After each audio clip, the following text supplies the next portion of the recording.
तो हम देखते हैं कि गोकू और इज़ानागी वहां से चले जा चुके होते हैं। अकुमो भी वेजिटा को लेकर कहीं पर चले जाता है। तभी उधर हम ज़ुगा नात्सुकी के ओमनी पैलेस पे देखते हैं, जहां पर ओज़मा के सामने कई सारे गॉड्स और एक और ओमनीपोटेंट बीइंग आ जाता है, जिसे देखते हुए ओज़मा कहता है, यकीन नहीं होता कि आप भी मेरी आंखों के सामने हो। लेकिन वो ओमनीपोटेंट कुछ भी नहीं कहता। तभी ज़ुगा नात्सुकी कहता है, क्या तुम सिर्फ अकेले? बाकी के ओमनी बीइंग कहां पर है? मैंने तुम्हें उस समय पर कहा था ना कि उन्हें भी यहां पर बुलाओ। लेकिन हम देखते हैं कि वो ओमनीपोटेंट कुछ भी नहीं कहता और उसके साथ में एक और शख्स होता है जो कि कहता है, माफ करना ज़ुगा नात्सुकी, लेकिन तुम हमारे माय लॉर्ड से इस तरीके से बात नहीं कर सकते। जिसके ऊपर ज़ुगा नात्सुकी कहता है, ओ अच्छा, और अब तुम बताओगे मुझे कि मुझे इसके साथ में किस तरीके से बात करनी है, बेवकूफ। लेकिन तभी वो ओमनीपोटेंट अपने साथी को शांत होने के लिए कहता है और तभी वो कहता है, ठीक है, माफ करना मेरे ऐसे बर्ताव के लिए। हमारे माय लॉर्ड बाकी के ओमनीपोटेंट बीइंग के पास गए थे।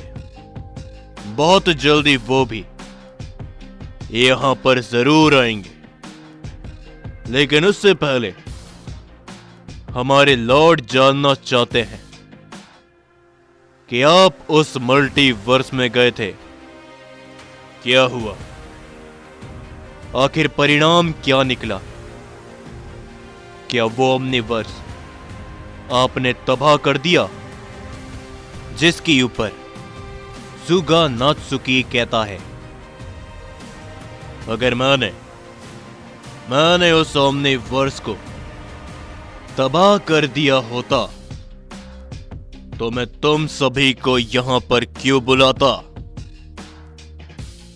नहीं, मैं उस ओमनीवर्स का कुछ भी नहीं बिगाड़ पाया। सभी साइंस को मैं खत्म करने वाला ही था, लेकिन मेरे रास्ते में एक कांटा आ गया, एक सयन कांटा। उसका नाम तुम लोगों ने भी सुना होगा, ज़ाराकी। जिसके ऊपर वो शख्स कहता है, लेकिन वो सयन तो आपके साथ में था। क्या उसने आपको धोखा दे दिया, या फिर उसे आपकी सच्चाई के बारे में मालूम चल गया? लॉर्ड ज़ुगा नात्सुकी। जिसके ऊपर तभी ज़ुगा नात्सुकी काफी गुस्से के साथ उस शख्स के सामने जाता है और उसे गर्दन से पकड़ लेता है। लेकिन वो शख्स बिल्कुल भी नहीं घबराता और वो ज़ुगा नात्सुकी को देखता रहता है। और तभी वो दूसरा ओमनीपोटेंट शांत होता है। ज़ुगा नात्सुकी तभी कहता है, लगता है कि शायद तुम भूल चुके हो कि मैं कौन हूं, और अगर ऐसी बात है तो मैं तुम्हें अभी के अभी याद दिलाता हूं कि आखिर मैं कौन हूं। लेकिन तभी हम देखते हैं कि वो दूसरा ओमनीपोटेंट ज़ुगा नात्सुकी के हाथ को पकड़ लेता है, जो देखते हुए ओज़मा काफी ज्यादा चौंक जाता है और कहता है, क्या ये दोनों आपस में कहीं लड़ेंगे तो नहीं? लॉर्ड ज़ुगा नात्सुकी और लॉर्ड काय। तभी हम देखते हैं कि वो ओमनीपोटेंट ओज़मा की ओर देखता है और मुस्कुराता है, जिसके ऊपर ओज़मा कहता है, नहीं, माफ करना मुझे लॉर्ड काइसन। और तभी हमें मालूम चलता है कि उस दूसरे ओमनीपोटेंट का नाम काइजन है, जो कि ज़ुगा नात्सुकी को पीछे धकेलते हुए अपने साथी को उसके हाथों से छुड़ाता है और ज़ुगा नात्सुकी बस उसे देखता रहता है। और उसी के बाद हम सभी उधर ज़ाराकी, ओरायन और याहिको को देखते हैं। तभी याहिको ज़ाराकी से कहता है, ज़ाराकी, आखिर भला अब आगे क्या? उन ओमनीपोटेंट्स के बिना हम अपने सभी सयन और सारी प्रजाति को दोबारा से नहीं ला पाएंगे। जिसकी ऊपर ज़ाराकी एकदम शांत होते हैं। लेकिन तभी ओरायन कहता है, माफ करना लॉर्ड ज़ाराकी, लेकिन मुझे आपसे एक सवाल पूछना था। यागुरा को लेके आपने उस सयन से कुछ कहा था कि यागुरा को एक श्राप मिला हुआ है। कैसा श्राप? और भला यागुरा और उस सयन की एनर्जी एक जैसी क्यों है? और क्यों वो सयन यागुरा से जुड़ा हुआ लगता है आपको? जो सुन के ज़ाराकी उन दोनों की ओर देखते हुए कहते हैं, तुम्हें भी पता है कि यागुरा वो कोई आम सयन नहीं। बचपन से ही उसके पास में एक अलग एनर्जी थी, जिस एनर्जी के कारण सभी सयन उससे डरते थे, क्योंकि उसकी एनर्जी काफी डार्क है। और इसी कारण तो मैंने उसे खत्म करने की कोशिश करी थी। मैं यही बात सोच रहा था कि आखिर यागुरा के अंदर ऐसा क्या है जो उसे सभी सयन से अलग बना रहा है। तभी मुझे मास्टर जुनो के पिता से पता चला कि यागुरा एक ऐसा सयन है जो एक श्राप के साथ में पैदा हुआ था। करोड़ों सालों में ऐसा एक ही सयन हुआ है, और ये श्राप उस पहले और सुप्रीम ओमनीपोटेंट का था। ये सुनकर वो दोनों काफी चौंक जाते हैं। तभी ज़ाराकी उन्हें कुछ और बातें भी बताता है, जो सुनकर उन दोनों की आंखें फटी की फटी रह जाती है और ओरायन काफी ज्यादा सोच में पड़ जाता है। और तभी याहिको भी कहता है, इसका मतलब उन दोनों सयंस में से एक, जिसके ऊपर ज़ाराकी कुछ भी नहीं कहते, वो एकदम शांत होते हैं। उसी के बाद हम सभी अकुमो और वेजिटा को देखते हैं। अकुमो वेजिटा को कहीं पर ले जा रहा होता है। वेजिटा तभी कहता है, सैयन पिता, आखिर आप मुझे कहां पर ले जा रहे हो? क्या आप मुझे कुछ बताओगे? जिसके ऊपर अकुमो कहता है, सैयन प्रिंस वेजिटा, तुम्हारे लिए मेरे पास कुछ है जो कि सिर्फ और सिर्फ एक रॉयल ब्लड सैयन के पास में होना चाहिए। चलो, हम बस यहां पर पहुंचने वाले हैं। तभी हम देखते हैं कि अकुमो और वेजिटा एक डायमेंशन के सामने आकर खड़े होते हैं और तभी अकुमो उस डायमेंशन को वहां से गायब कर देता है और अकुमो के हाथ में एक एनर्जी आती है।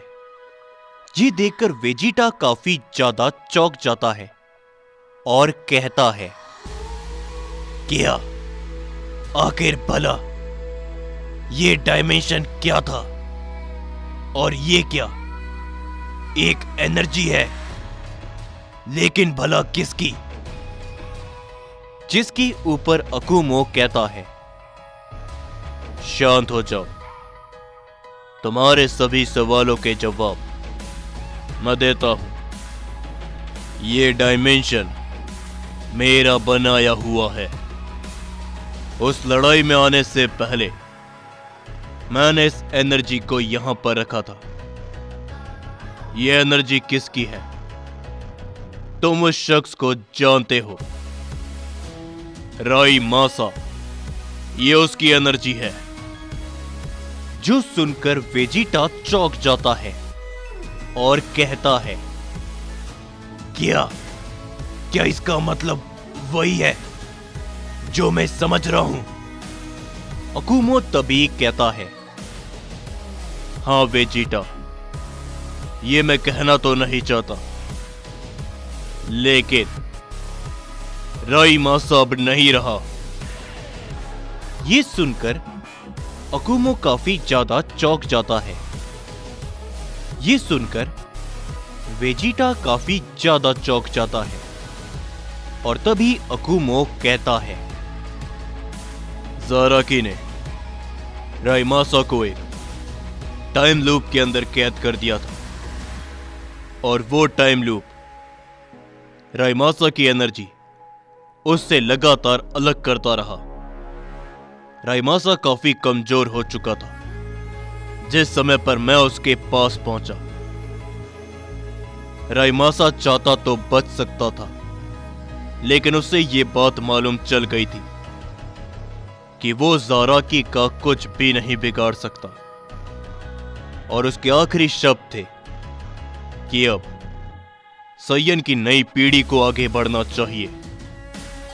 और उसने अपनी एनर्जी निकालकर मुझे सौंप दी और वो चाहता था कि मैं इस एनर्जी को तुम्हारे हवाले करूं, लेकिन मैं ये भी जानता हूं कि तुम्हारा सैयन प्राइड ही तुम्हारी जिंदगी है।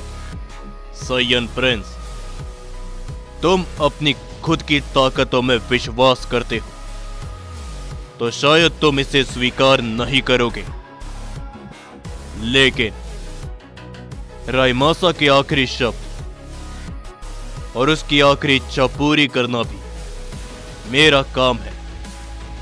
इसीलिए ये एनर्जी मैं तुम्हारे पास लेके आया हूं और अब फैसला तुम्हारा है। क्या तुम एक असली सैयन ब्लड की ऊंचे दर्जे की ताकत को अपनाना चाहते हो, या फिर तुम अभी भी अपनी ताकतों में ही विश्वास करते हो? याद रखना वेजिटा, तुम्हारा यह फैसला सिर्फ तुम्हारे लिए नहीं होगा, यह आने वाली जंग के लिए भी बहुत ज्यादा महत्वपूर्ण होगा। जिसके ऊपर वेजिटा कहता है, आज तक मैंने सिर्फ अपनी ही ताकत में विश्वास किया है, तो आखिर भला मैं किसी और की एनर्जी क्यों लूं? और मुझे नहीं लगता कि यह फैसला मेरे लिए सही होगा। लेकिन देखा जाए तो अभी तक मैंने इन सारी लड़ाई के दौरान कुछ भी खास नहीं किया। जिसके ऊपर अकुमो एकदम शांत होता है और वो वेजिटा को देखते हुए कहता है, अगर तुम इस एनर्जी को अपनाते हो तो मैं तुम्हें इस एनर्जी के लिए भी तैयार करूंगा। साइयन प्रिंस वेजिटा। हम देखते हैं कि वेजिटा काफी ज्यादा सोच में होता है और वो बस उस एनर्जी को देखता रहता है। उसी के बाद हम सभी गोकू को देखते हैं, जो कि इज़ानागी के साथ में होता है। तभी गोकू इज़ानागी से कहता है, इज़ानागी, आखिर भला ड्रैगन वॉरियर क्या है? क्या तुम कुछ भी जानते हो? इज़ानागी कुछ भी कह पाता उससे पहले ही उन दोनों के सामने कोई आते हुए कहता है, क्या बात है, तुम तो मेरे पास खुद चलकर आ गए और अब मुझे तुम्हें ढूंढने की जरूरत नहीं पड़ेगी। साइयन गोकू।